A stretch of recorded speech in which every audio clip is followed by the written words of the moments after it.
Kiefer Moore, Rhian Brewster, how are they getting on? Rhian's really close, really close. We don't think Kiefer's gonna make it. So, but Kiefer is working away, and Rhian's really close. So I know I said that on Tuesday night, and I did say that we have to make a really considered, sensible decision with Rhian, considering his past injury record as well. In terms of Kiefer, how much longer are we talking? Is there hope for the next game after this? Yeah, week. Yeah, 1 week. Okay.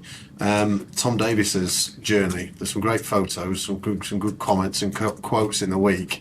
And the things you just don't see, really, do you? Those difficulties that players have when they're out for a long time. And I think the reaction from the supporters, from his fellow teammates, from everyone in the week has just been a real bonus. Yeah, brilliant. Well, yeah, pleasure to work with. And we talked about Rhian, and when the time's right regarding Rhian, and people go, "Oh, big FD price tag on his head as a young player."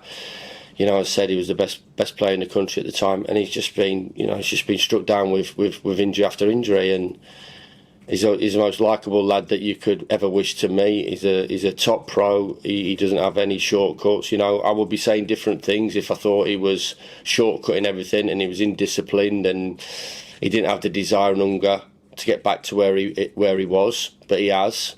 And yet again, I've been consistent in terms of how I've talked about him. Players don't want to be injured. They don't want to be out the game.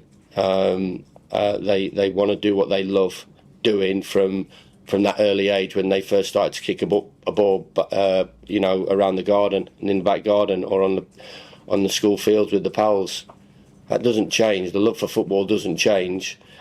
So Tom's love for football has not changed, and he's just been incredibly unfortunate, and he's not cut any corners to get himself back to where he is right now. Now we want to see him, kick it on now, get in our team, and get back to the standards that he set when he was at Everton and playing in the Premier League. But from a mentality point of view, things happen in your life, and we're all different. We're all different personalities. I said that after the Sheffield Wednesday game.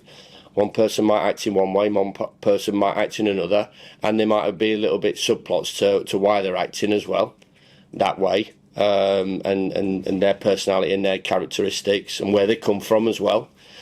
So there's always different things regarding the personality and makeup of a professional footballer, but most importantly, he's a human being, and he talks candidly and openly about his struggles, and he should be applauded, and he's been by our staff and our football club.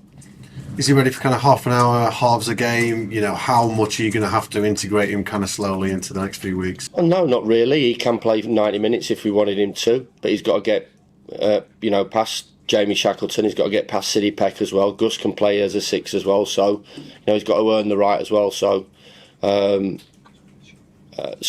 getting him on the pitch on Tuesday night was really important. Getting Jamie Shackleton on the pitch on Tuesday night was really important too as well, because he's come to play and he's provided competition for that position. He's been on the pitch as a right back. He played.